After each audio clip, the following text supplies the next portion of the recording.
My friends welcome back. तो ये आपका अपना चैप्टर नंबर 4 है एनसीईआरटी ज्योग्राफी का।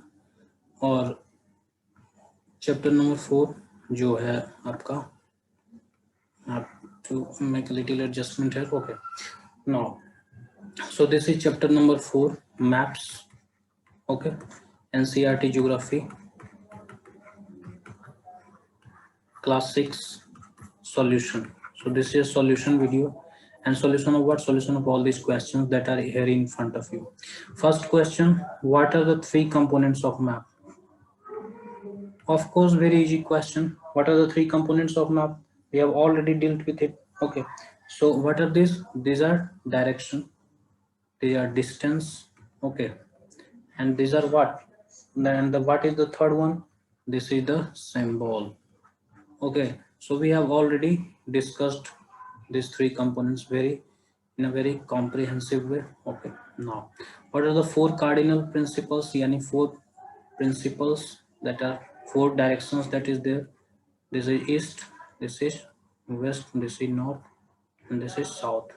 Okay, and all other directions are derived from these directions only. Okay, so I'm sorry. Okay.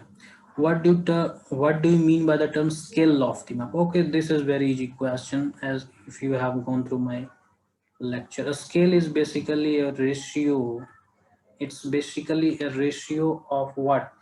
It's basically a ratio of what? It's ratio between the actual distance that is there. Actual distance that is there on the ground. Okay, that is in reality with what? With the with what? With the distance that we saw on the map. So it's a ratio of actual distance on ground and the distance that we use on map. Okay, distance on map. Okay, very easy.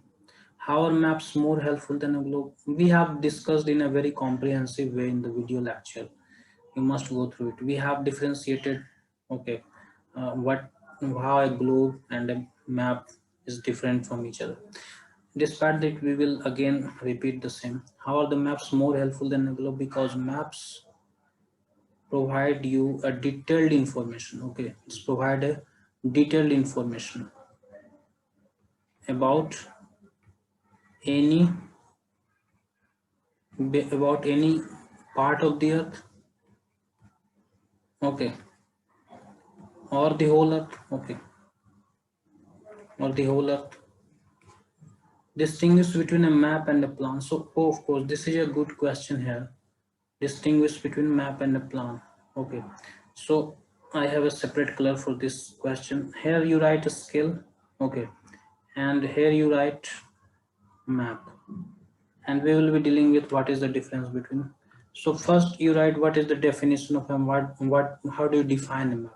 So basically is what? It's a representation or drawing of, it's a representation or drawing of what? Earth surface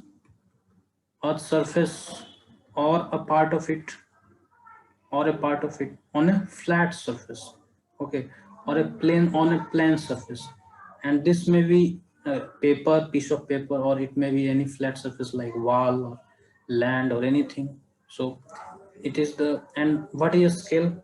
A scale is basically a drawing. It's also a drawing, it's also a representation, but it's a representation or drawing of a very small area. Okay, it's of a very small, sorry, it's not a scale, I'm sorry, it's a plan. So it's a drawing or a representation of a small area on a larger scale. Okay, you do it on a large scale, so that is plan.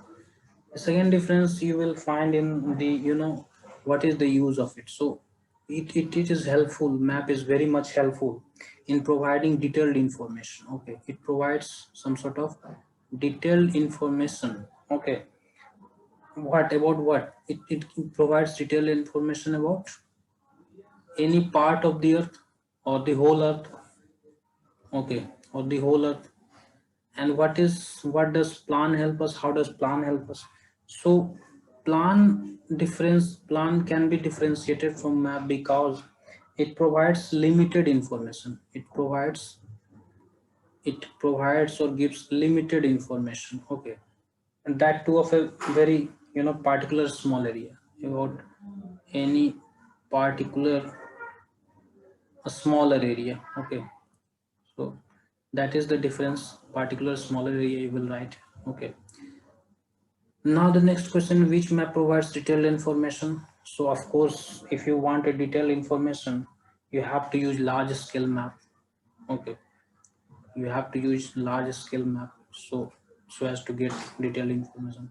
How do symbols help in reading maps? Of course, symbols are something that are universal in nature, and since they are universal in nature, they can be understood as something that is drawn on the map, okay. So they are very much helpful in reading maps because they are very universal in nature and we can easily understand what type of thing is there. So suppose if there is use of blue color somewhere, we can easily recognize that, oh, this is a water body.